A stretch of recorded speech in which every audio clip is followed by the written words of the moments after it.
안녕하세요. 네. 오늘은 야곱에 대해서 한번 살펴보도록 하겠습니다.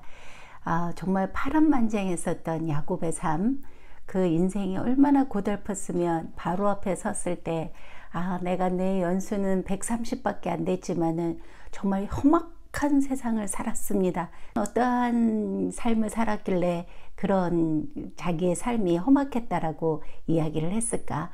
한번 그 야곱과 함께 걸어가면서 그 여정을 한번 살펴보려고 해요. 그리고 또 특별히 이 창세기에서 이 절반 부분을 차지하고 있는 것이 사실 야곱이거든요. 그만큼 이 야곱은 하나님 나라의 회복이라든지 하나님 나라의 계획 속에 굉장히 중심 인물이었던 그러한 또 사람이에요.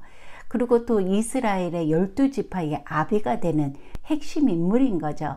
그런데 이 야곱의 시작은 쌍둥이로 태어나잖아요. 쌍둥이로 태어나서 그 당시에 가지고 있었던 장자권이라든지 그리고 축복권을 가지고 태어난 자가 아니었던 거예요. 뭐 다 가진 자 아니면 엄친아 그냥 태어났더니 금수저 뭐 이런 느낌이 아니고, 그러다 보니까 자기의 출생의 한계를 뛰어넘으려는 생존에 대한 강한 의지를 가지고 있고요. 경쟁심이 강하고 그리고 아주 흥정에 능했었던, 깨를 잘 쓰고 우리가 흔히 말하는 잔머리를 잘 쓰는 그러한 사람으로 비춰지고 있어요. 그런 야곱이 초반과 중반과 노년에 이르면서 그의 삶이 어떤 시련과 연단을 거쳐서 하나님의 사람으로 성장해 가는지 드라마로 따르면 뭐 대하 드라마 같은 그런 그 야곱의 삶을 한번 살펴보자고요. 아주 재밌을 거예요. 자, 우리가 지난번 편에 이삭은 어떠한 자라 그랬어요? 굉장히 온유하고 평화주의자고 너그럽고 다툼을 싫어하는, 그래서 어떻게 보면 족장들 중에 축복은 가장 많이 받은 영적인 사람으로 이삭에 대해서 공부를 했잖아요. 그런데 이 이삭도 마찬가지로 말년에 가서 결정적인 실수를 해요. 그래서 결국엔 또 이 이삭도 철저히 실패한 그런 인생으로 비춰지게 돼요. 그래서 이삭 또한 한계가 있는 인간이구나, 어쩔 수 없이 정말 하나님이 필요한 인간이구나, 그러한 대목이 이제부터 나오는 거예요. 결국에는 이삭이 이제 눈이 어두워져서 잘 보이지 못하더니, 그런 말로 먼저 이렇게 시작을 하는 27장의 내용에 보면은, 고대 근동의 그 지방에서는 아버지가 이제 죽을 때쯤 돼서 자녀들을 모아놓고 축복을 기도하는 게 있어요. 그 축복 기도가 그러니까 지금으로 얘기하면 유언하는 유언장 같은 그런 효력을 발휘하는 건데요. 아브라함으로부터 내려온 그 언약의 상속자, 하나님의 약속을 이어가는 가족의 그 가문의 계통에 굉장히 중요한 축복 기도였어요. 마치 그 거룩한 가족 안에 신적인 복을 전달하는 가문의 축제였던 거죠.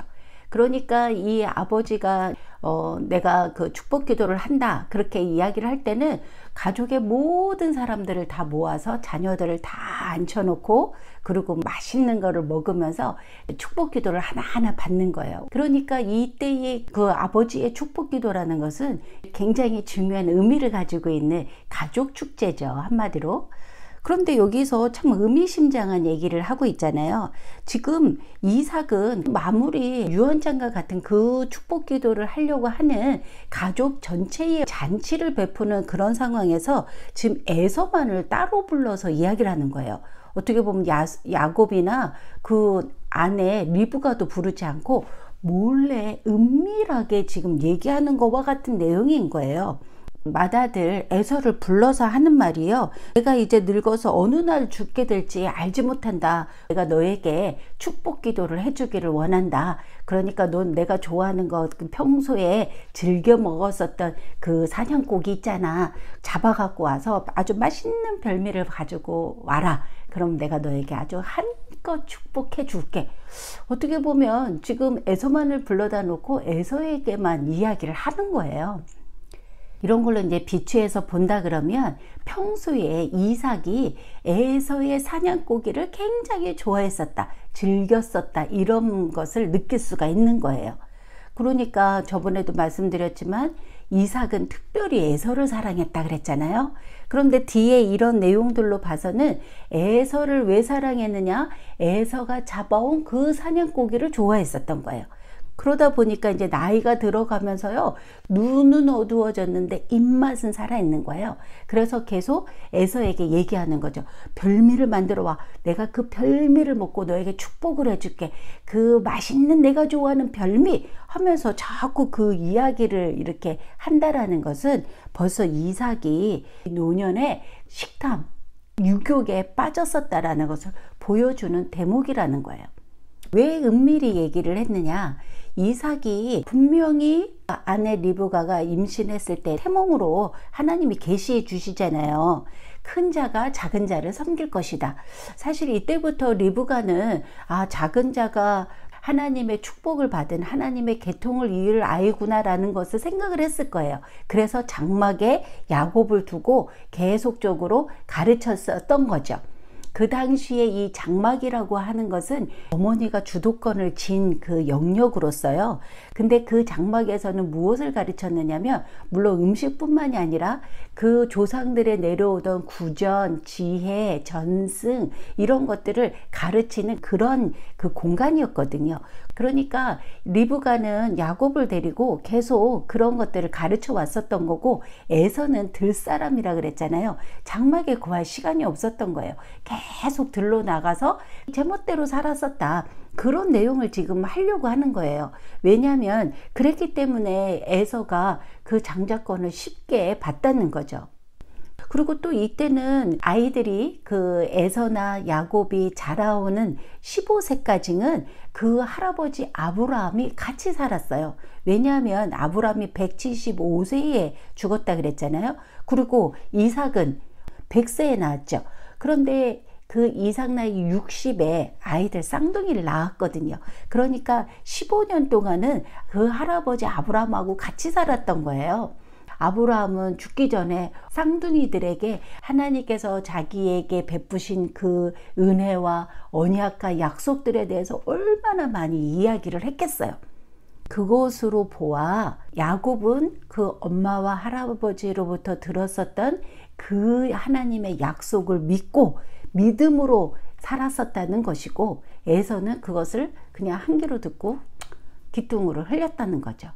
그런데 그것을 자라오면서 왜 이삭이 에서의 그런 모습을 몰랐겠냐는 거예요. 이삭이 에서가 분명히 장자지만 이 장자로서의 리더십이 없구나. 장자는 복의 근원으로 많은 형제들에게 나누어 주어야 하는 그러한 자라 그랬잖아요.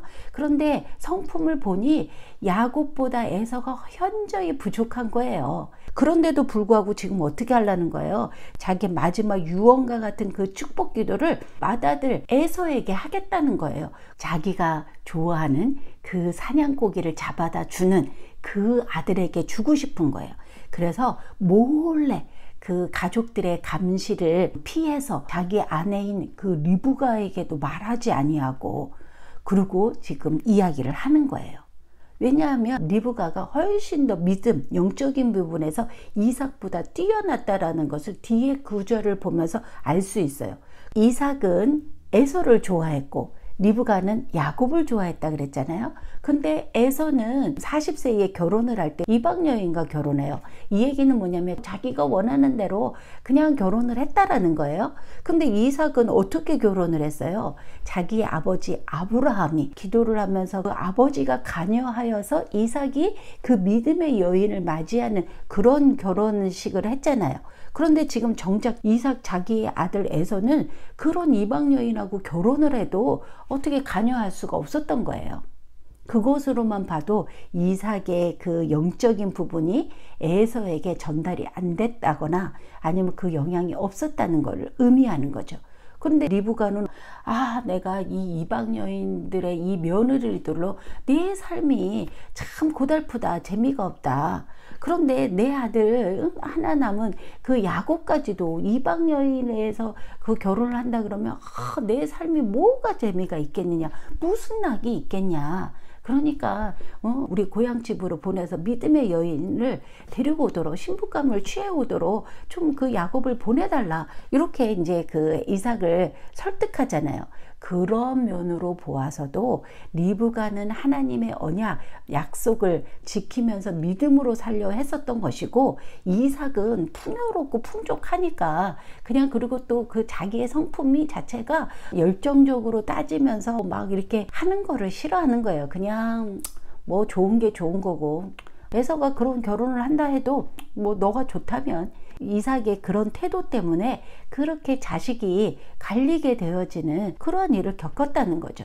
그런데 지금 말년에 가서 구도적으로 둘이서만 쏙닥쏙닥 가문의 아주 축제인 그런 내용을 이렇게 하고 있다라는 거죠. 이것으로 보아 벌써 어떻게 돼요? 첫 번째 이야기했었던 이삭이 눈이 어두워졌다, 영적으로 어두워졌다, 그것을 암시하고 있는 거예요. 그와 반대로 지금 리브가는 어떻게 해요? 장막 뒤에서 그 쏙닥쏙닥 은밀하게 거래하고 있는 두 그 부자의 소리를 들어요. 재밌는 대조죠. 자, 이삭은 눈이 어두워졌어요. 그런데 리브가는 장막 뒤에서 그 소리를 들어요. 대조하고 있는 거예요. 그런데 그 엄마의, 리브가의 음모가 시작되는 거예요. 자, 은밀한 음모를 받으니 은밀한 음모로 맞대응을 하는 거죠. 이래서 막장 드라마가 되는 거예요. 다 이유가 있는 거예요, 막장인데. 그래서 어떻게 해요? 야곱을 부르죠. 야곱을 불러서 이런저런 이야기를 다 하고, 자, 너 이제 그 형처럼 속여서 그래서 아빠의 그 축복권을 네가 다 받으라고 이야기를 막 하는 거예요. 야곱은 소심했어요. 겁먹은 거죠. 그리고 이렇게 큰 일을 했다가 들통이라도 나면 어떡합니까, 엄마? 막 그러니까 엄마가 괜찮아. 너에게 떨어지는 그 모든 저주는 내가 안고 갈 거야. 그러니까 넌 내가 시키는 대로만 해. 그렇게 해서 어떻게 해요? 엄마는 아주 맛있는 별미를 준비해. 그리고 야곱에게는 형 에서의 옷을 입혀. 그런데 형 에서는 털이 많은 자라 그랬잖아요.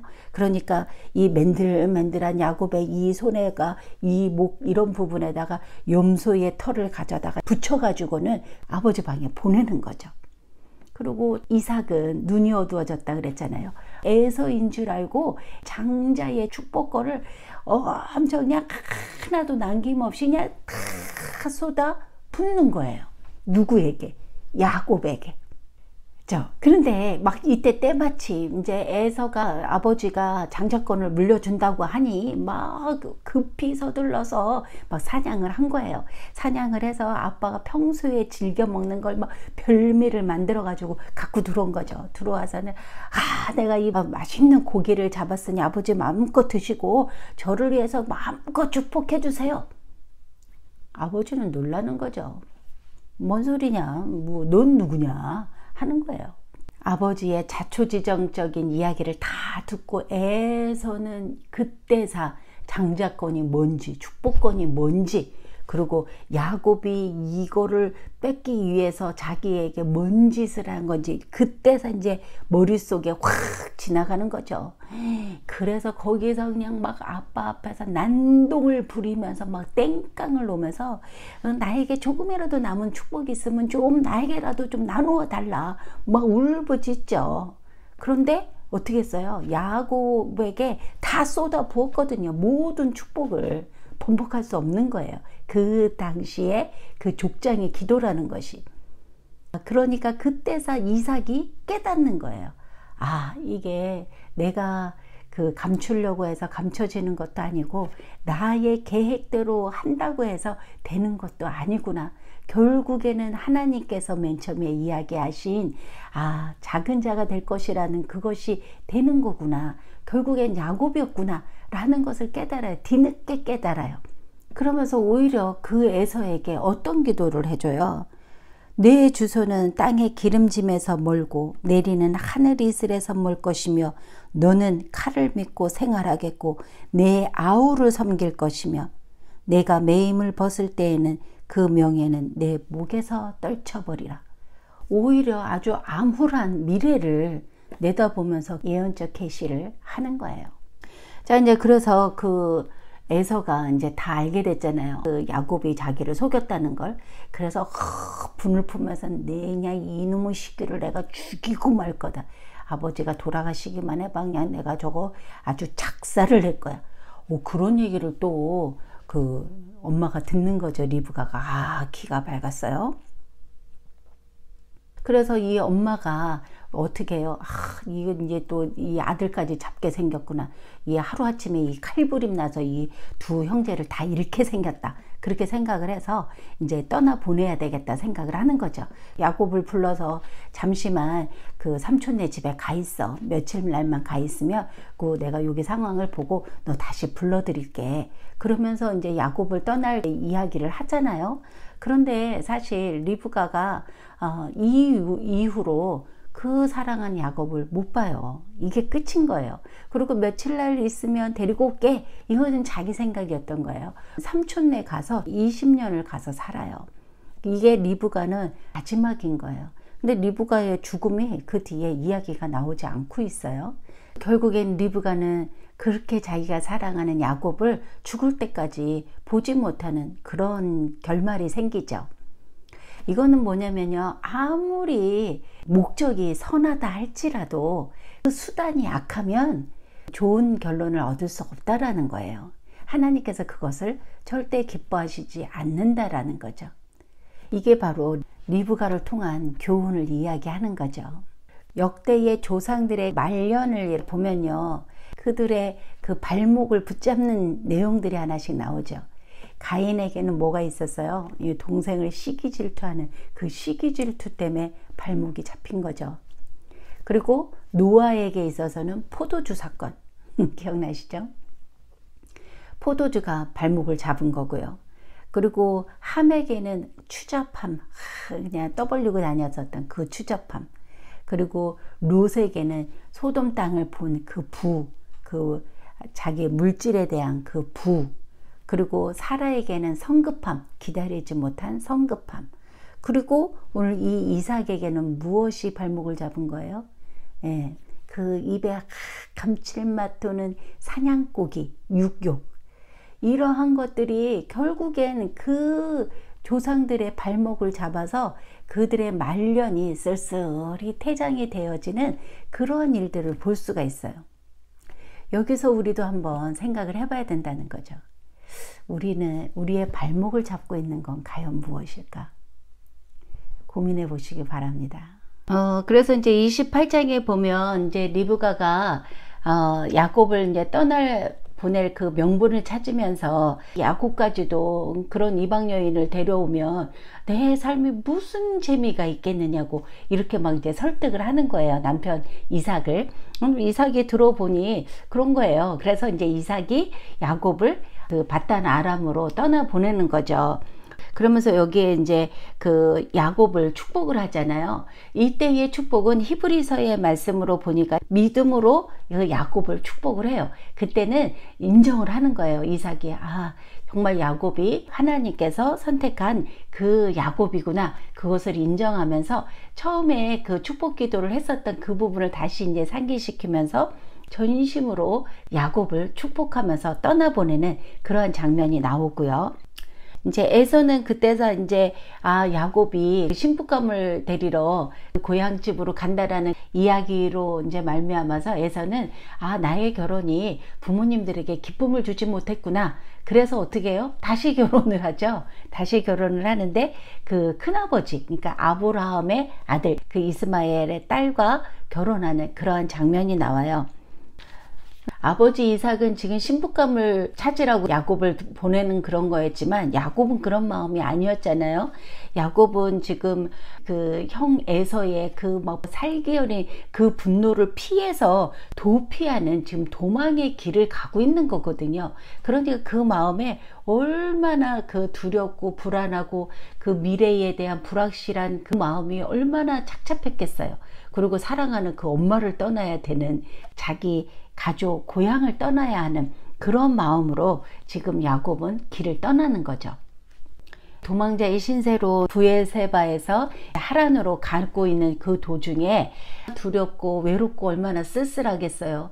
허기도 지고 차가운 돌덩이 하나, 자기 마음과 같은 그런 표현이었을 거예요. 돌덩이 하나를 갖다 놓고 그것을 베개를 삼아서 노숙하고 있는 그러한 때에 꿈을 꾸죠. 근데 꿈에서 이제 사다리 하나가 탁 놓여져 있는데 그 사다리의 꼭대기가 하늘에 닿고 하나님의 사자가 거기를 오르락 내리락 하고 있는 그런 꿈을 보는 거예요. 지금 의기소침해 있고 불안하고 두렵고 떨리는 그 야곱에게 그의 믿음을 격려하고 내가 너와 함께 하겠다라는 그 약속을 하시기 위해서 지금 하나님이 환상 가운데 나타난 거예요.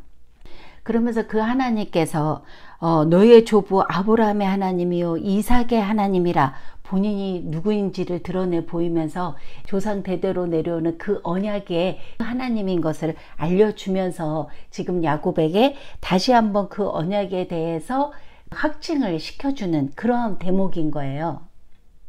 14절의 말씀에 보면 내 자손이 땅의 티끌같이 되어 내가 서쪽과 동쪽과 북쪽과 남쪽으로 퍼져나갈지며 땅의 모든 족속이 너와 내 자손으로 말미암아 복을 받으리라. 그런데 여기에서 이제 15절에 보면 아브라함 때의 약속을 다시 한번 해주면서 덧붙여지는 약속이 하나 있어요. 그것이 뭐냐면은 내가 너와 함께 있어 내가 어디로 가든지 너를 지키며 너를 이끌어 이 땅으로 돌아오게 할지라.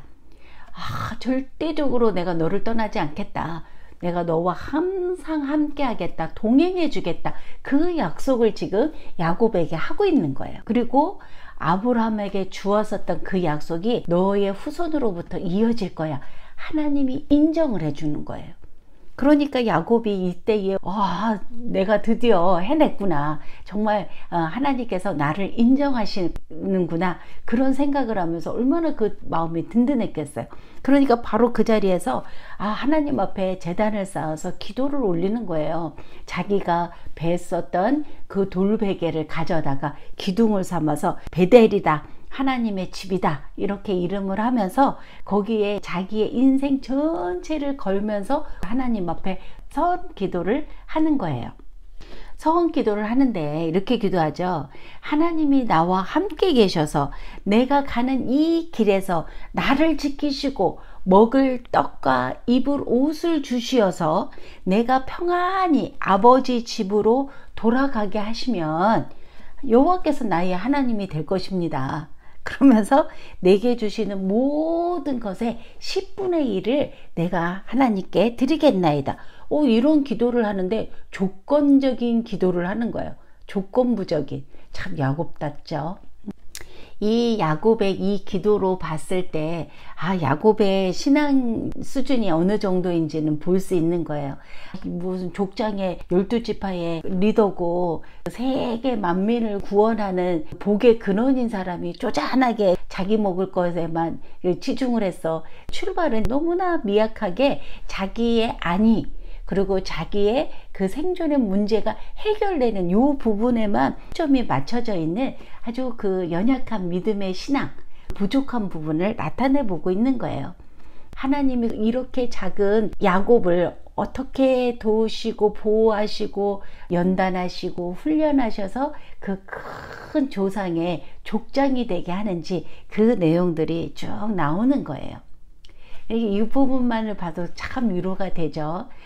그 위대한 신앙의 분들도 이런 초보적인 그런 신앙의 단계로부터 걸어가는구나. 우리에게 위로가 되잖아요. 지금부터 시작을 하면 되는 거죠. 이제 29장으로 들어가면 신부감 라헬을 만나는 장면이 나와요. 근데 여기에서도 야곱이 우물가에서 라헬을 만나요. 자, 그 당시 고대의 그때도 그 우물가라는 것이요. 어찌 보면 우리나라의 물레방앗간 이런 느낌일까? 이 우물가라는 것이 참 의미심장하죠. 그 당시에는 이 우물가가 그 청춘 남녀들이 만날 수 있는 그런 장소였기도 해요. 이삭의 아내 리브가도 우물가에서 만났고, 지금 야곱도 라헬을 우물가에서 만났고, 나중에 또 그 모세가요, 그 십보라를 우물가에서 만나요. 또 신약시대에도 가면 예수님께서 그 사마리아 땅에 들어갔을 때 거기에서 우물가에 여인, 수가성 여인을 만나는 것도 우물가잖아요.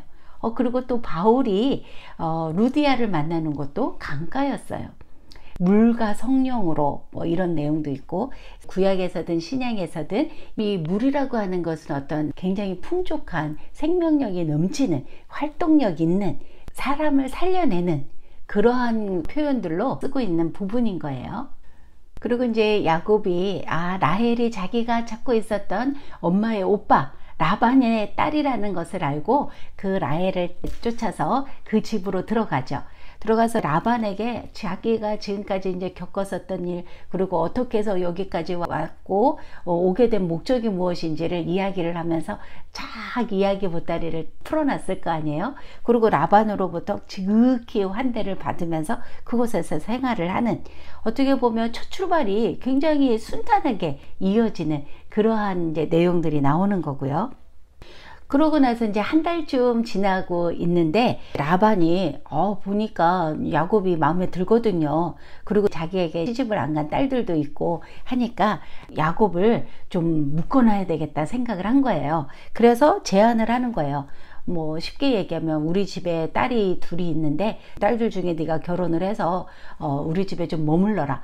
지금 얘기하면 소위 이제 대릴 사이를 두겠다라는 그런 이야기를 하면서 대릴 사이에 의향이 있는지를 한번 물어보기도 하고, 그러면서 또 일도 하면 내가 임금도 줄게. 그러면서 어떻게 보면 여기까지는 굉장히 그 라반이 관대한 사람인 것처럼, 그래서 아주 넉넉해서 야곱을 받아들이는 것처럼 이야기를 하는 거예요. 그러면서 이제 여기에서 딸이 둘이 있다고 그러면서 이제 딸을 소개를 하는데, 큰딸 레아는 좀 시력이 약하고 동생 라헬은 곱고 아립답다, 이런 표현을 해요. 고대 사회에서는 이 눈이라는 것이 미의 아주 중요한 그 요소였어요. 레아가 시력이 약하다, 이 얘기는 연약함, 취약함 뭐 이런 뜻을 가지고 있는 거라서 이때의 표현으로 봐서는 동생 라헬보다 그 언니 레아가 조금 사랑스러움이 부족하였다, 외모적으로 좀 딸렸다, 뭐 이런 이야기를 하고 있는 거예요. 근데 벌써 야곱은 라헬을 그 우물가에서 봤을 때 그 첫눈에 딱 반한 거였거든요. 그 이야기를 하니까 뭐 야곱은 좋다, 나는 라헬을 사랑하니까 라헬을 위해서 내가 7년을 봉사하겠다, 이렇게 얘기를 하잖아요. 그러니까 그 당시에 이제 결혼 간습법에 보면은 신랑이 신부 측에다가 이렇게 지참금을 이렇게 지불했거든요. 그때의 지참금을 지불하는 그 금액이 은 30에서 40세겔이었거든요. 근데 은 10세겔이 목자가 1년치 임금을 나타내는 게 10세겔이거든요. 그런데 지금 보니까 7년을 봉사하겠다라는 것은 더 많이 주고 지금 내가 신부를 맞이하겠다, 이거예요. 그 이야기는 라헬을 더 사랑해서 그렇기도 했지만, 지금 자기가 당장에 지참금을 줄 수 없는 형편이니 몸으로 때우겠다, 이렇게 딜을 한 거죠. 라헬이 이쁜겨. 그러니까 야곱이 그 7년을 일을 하는데도 수일처럼 너무 신나 재미나는 거죠. 그냥 라헬을 보면서 일을 하니 그냥 불끈불끈 아주 그냥 신난 거죠. 이쁘면 되는 거예요. 참 어찌나 그 남자들이 이쁜 걸 좋아하는지요. 참 사라나 리브가나 라헬이나 민수나 묻어가는 거지. 그래서 이제 드디어 이제 그 신부를 데려오는 첫날이 된 거잖아요. 그 당시 또 고대의 그 결혼법은 7일 동안 혼례를 치르는데, 꿈에 부푼 첫날밤을 치르고 닭이 꼬껴하고 오니까 아침에 눈을 딱 떠서 착 봤는데 이 라헬이 있는 게 아니라 레아가 옆에 떡하니 자고 있는 거예요. 깜짝 놀란 야곱이 어떻게 된 일인가. 삼촌한테 가서 막 따지죠. 그러니까 삼촌이 얘기를 하죠. 우리 이 지방에서는 언니 대신 동생이 먼저 가는 법이 없다. 뭐 이렇게 속인 거예요, 한마디로. 그러니까 그 속임의 왕이었던 이 야곱의 더 이 고수가 나타난 거죠. 라반에게 깜짝 속은 거예요. 그래서 그 뭐라고 제안을 해요, 삼촌이? 너가 라헬을 사랑하니 내가 라헬도 줄게. 대신에 7년을 더 봉사해. 뭐 이렇게 나온 거예요. 그래서 레아를 위해 7년, 라헬을 위해 7년, 14년. 거기에다 이제 나중에 또 그 양들을 치우고 그런 일로 6년. 그래서 라반의 집에서 도합 20년을 있게 되는 거예요. 그런데 이때 그 당시에 여자들이 결혼을 하면 여종을 같이 보냈었잖아요. 그래서 레아에게는 여종 실바가 이렇게 같이 따라오게 됐고 라헬에게는 여종 빌하가 오게 됐어요. 그러니까 갑자기 4명의 여자가 생겨버린 거예요. 그러다 보니까 집안에 여자들이 득실득실 하니까 우리나라로 얘기하면 여인천하가 이제 되는 거예요. 뭔가 분위기가 또 뭔가 막 좀 그 막장스럽잖아요. 그러니까 이 4명의 여자들이 어떻게 해요? 남편 빼앗기 쟁탈전이 이제부터 막 시작이 되는 거예요. 왜냐면 그 시대에는 여자들이 아이를 낳아야 이제 막 대접을 받는 그러한 상황이었었거든요. 그러니까 남편을 어떻게 해서든지 쟁탈을 해야 그 아이를 낳고 대를 이을 거 아니에요. 근데 야곱이 한결같이 라헬만 이뻐하네. 라헬만 사랑하는 거예요. 라헬이 이뻤거든요. 이 라헬을 사랑하니까 하나님께서 레아를 불쌍히 여긴 거예요. 결혼은 했는데 어떻게 보면 본처인데 레아가 사랑을 못 받는 거예요. 그러니까 하나님께서 어떻게 하셨어요? 레아에게 국류를 베풀어서 레아에게 자식을 먼저 주는 거예요.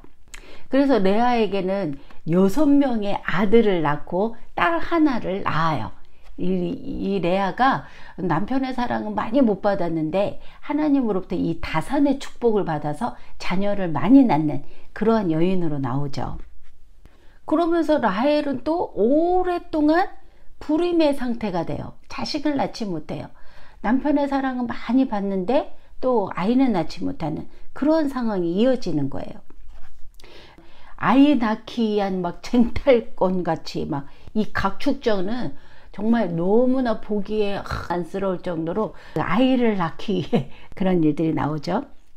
왜냐하면 왜 이런 각축전이 벌어졌을까라고 상상할 수 있는 의미는 뭐냐면요. 이 레아의 자녀들의 이름을 보면 알 수 있어요. 레아가 아들을 계속 낳을 때마다 그 아들에게 붙여주는 그 이름이 그동안에 어떠한 상황 가운데에 이 아이를 낳았구나라는 것을 알 수가 있었다는 거죠. 그 레아의 첫 아들 루벤이었어요. 루벤의 이름은 나의 괴로움을 건고하셨다 이런 뜻이고, 둘째 아들 시몬은 내가 사랑받지 못함을 들어주셨다 이런 뜻이 있고요. 셋째 아들 레위는 이제 남편과 연합되리라 이런 뜻을 가지고 있고, 넷째 유다는 이제 찬송하리라 이런 내용들을 갖고 있어요. 근데 이제 30장에 이제 뒤에 가면 2명을 더 낳죠. 이사갈과 수불론을 2명을 더 낳아요. 이사갈의 뜻은 하나님께서 라헬에게 합한 채를 판값으로 내게 주신 아들이다. 이 얘기는 조금 이따가 다시 설명해 갖고요. 수불론은 이제 남편이 나와 함께 거하리라 이런 뜻을 가지고 있어요.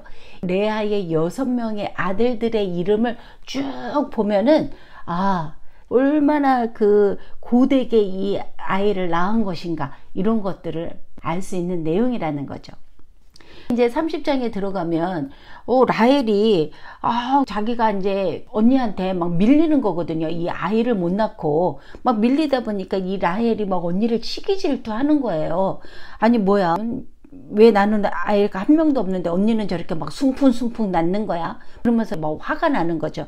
그 화를 막 남편 야곱에게 막 들들들 볶으면서 나로 하여금 아이를 낳게 해라 막 볶는 거죠. 그러니까 야곱이 거기에다가 아니 하나님이 주시는 것을 내가 어떻게 낳게 하겠느냐고, 내가 하나님을 대신하겠느냐고 뭐 이러면서 오히려 썽을 내는 거예요. 그러니까 그 당시에 이제 간습대로 그 여종제 비라를 야곱에게 주는 거예요. 그래서 거기에서 2명의 아이를 낳아요. 그게 단과 납달리를 낳는 거예요. 그래서 단의 이름은 하나님이 나의 억울함을 신원해 주었다. 그리고 납달리는 언니와 경쟁하여서 이겼다. 이런 이름을 준 거예요. 언니 레아가 보니까 그런데 자기는 이제 자식을 더 이상 못 낳는다고 이제 생각을 한 거예요. 그래서 어떻게 했어요? 자기도 자기의 여종 실바를 야곱에게 주는 거죠. 그래서 그 실바가 이제 야곱에게 또 2명의 아들을 낳아줘요. 그게 누구냐면 갓과 아셀이에요. 갓은 복되도다 이런 뜻을 가지고 있고요. 아셀은 나를 기쁜 자라 칭하리라 이런 뜻을 갖고 있어요. 이 계속 이제 이름들이 나오고 그 미닝을 주는 것은요, 이 아들들이 나중에 이제 이스라엘의 12지파의 족장들이 되거든요. 그렇기 때문에 이 이름이 중요한 거예요. 근데 이제 이 레아가 이제 또 실바로 통해서 아들 둘을 얻고 얼마나 기세 등등했겠어요. 그랬을 즈음에 그 레아의 장남 루벤이 들에 나갔다가 합한채를 구해가지고 온 거예요. 합한채가 뭐냐면 체음초의 일종이라고 하는데요. 이거 이제 마약 성분이 들어있는, 그러니까 그 당시에는 이것이 이제 그 막 성욕이 감퇴됐었던 사람들을 그 성욕을 촉진시켜주고, 그리고 불임 여성에게는 수태를 가능케 해주는 그런 약초였나 봐요. 그것을 어떻게 구해가지고 와서 엄마 레아에게 주는데 그거를 마침 또 라헬이 본 거예요. 저 귀한 합한채를 어떻게 구했대? 근데 아니 지금 다산에서 아이가 많은 언니가 그걸 가지고 있으니까 자기는 지금 불임인데 그 약초는 지금 자기가 필요한 건데, 그러니까 언니한테 가서 막 이제 요구하죠. 나에게 좀 달라고 하는 거예요. 그러니까 레아가 뭔 소리야, 이게 가당키나 하겠어요? 그러니까 라헬이 이제 딜을 하잖아요. 그러면 그거 나 주면 오늘 밤은 내가 그 양보할게. 그래서 이제 그 합한채를 나에게 팔면 오늘 밤 그 남편을 너에게 주겠다. 참 이게 뭐 그렇잖아요. 이게 뭐 좀 거시기 하잖아요. 남편이 왔다리 갔다리 그러는 거예요. 그러니까 또 레아가 뭐 좋다. 그래서 합한채를 주고, 그 야곱이 이제 라헬의 숙소로 들어가려고 하니, 오시오, 오늘은 내가 당신을 샀소. 그러면서 이제 자기 숙소로 데리고 가는 거죠. 그래가지고 그때 아들을 낳아요, 레아가. 그때 낳은 아들이 이제 이사갈, 그 다음에 또 한 명을 더 낳아서 수블론, 아까 이제 말씀드렸었던 그 2 아들을 낳는 거예요. 그리고 딸을 이제 마지막 또 하나를 낳고 이제 레아는 이제 태가 다치죠. 어떻게 보면 합한채는 라헬이 먹었는데 아이는 레아가 낳은 거예요. 좋아하죠. 하나님이 남편의 사랑을 못 받으니 레아에게 긍휼을 베푸신 거예요. 어떻게 보면 이제 언니에게 참 패를 당한 거죠.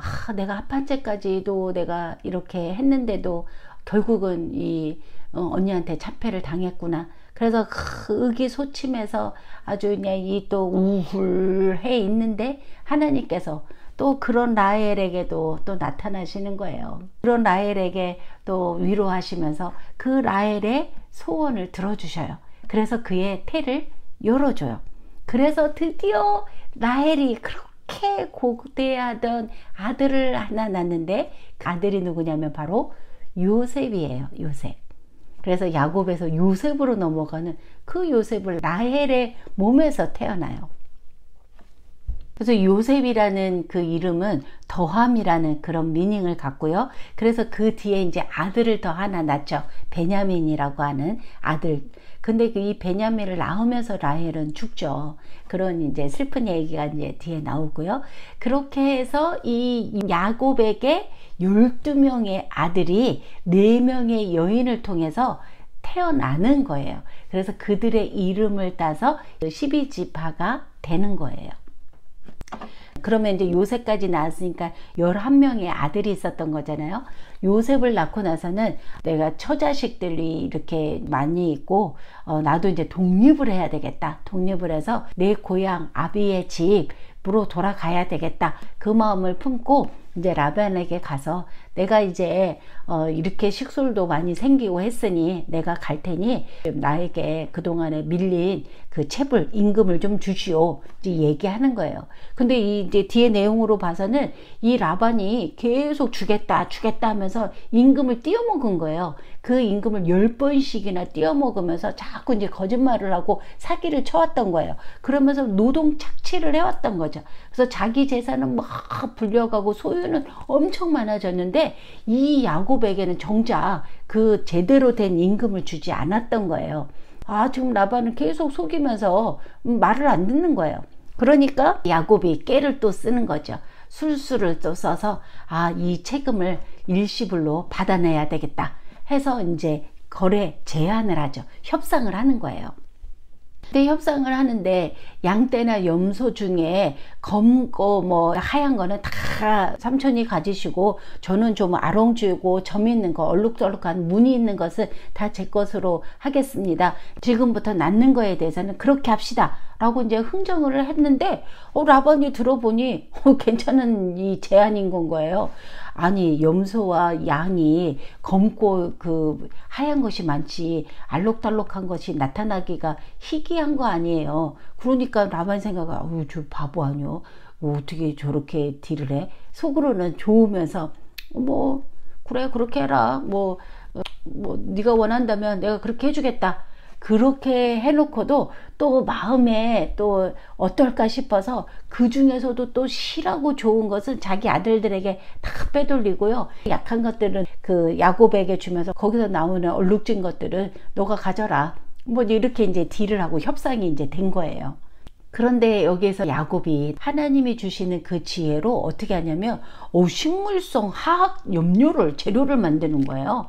버드나무와 살구나무와 신풍나무 가지를 가지고 천연 재료를 만드는 거예요. 그래서 나무 껍질들을 벗겨 가지고 그것을 이렇게 혼합해 가지고 만들어서 강가에 가서 그 새끼 뵐 때쯤 됐을 때 실하고 좋은 양들이나 염소가 와서 물을 마시고 그 나뭇가지를 세워놓고 그 물을 먹게 하고, 그리고 좀 약한 것들이 오면은 그것들을 하지 않고, 그러다 보니까 그것을 보고 그 물을 마셨었던 그 양들과 염소가 새끼를 뵀을 때는 태어났더니 아롱지고 얼룩덜룩하고 막 이렇게 무늬가 있는 그러한 새끼들을 낳는 거예요. 이거를 이제 가려내는 거예요. 가려내서 봤더니 실하고 좋은 것들은 다 야곱의 소유가 되고, 조금 하찮은 실하지 않은 것들은 다 라반의 그 소유가 된 거예요. 그래서 이제 소유가 많아지게 된 거예요. 31장에 이제 들어가면서 그렇지 않아도 이제 야곱은 떠나려고 하는데 보니까 라반의 아들들이 쑥덕쑥덕 모여서 하는 게 뭐야, 야곱은 소유가 늘어나고 지금 눈으로 보기에도 아주 실한 그런 그 가축을 갖고 있는데 아빠 거는 지금 점점 못되져 가는 것 같거든요. 그러니까 이 라반의 아들들이 의욕이 생기고 이 야곱을 막 시기 질투하는 그런 때가 온 거예요. 그것을 감지했어요, 야곱은.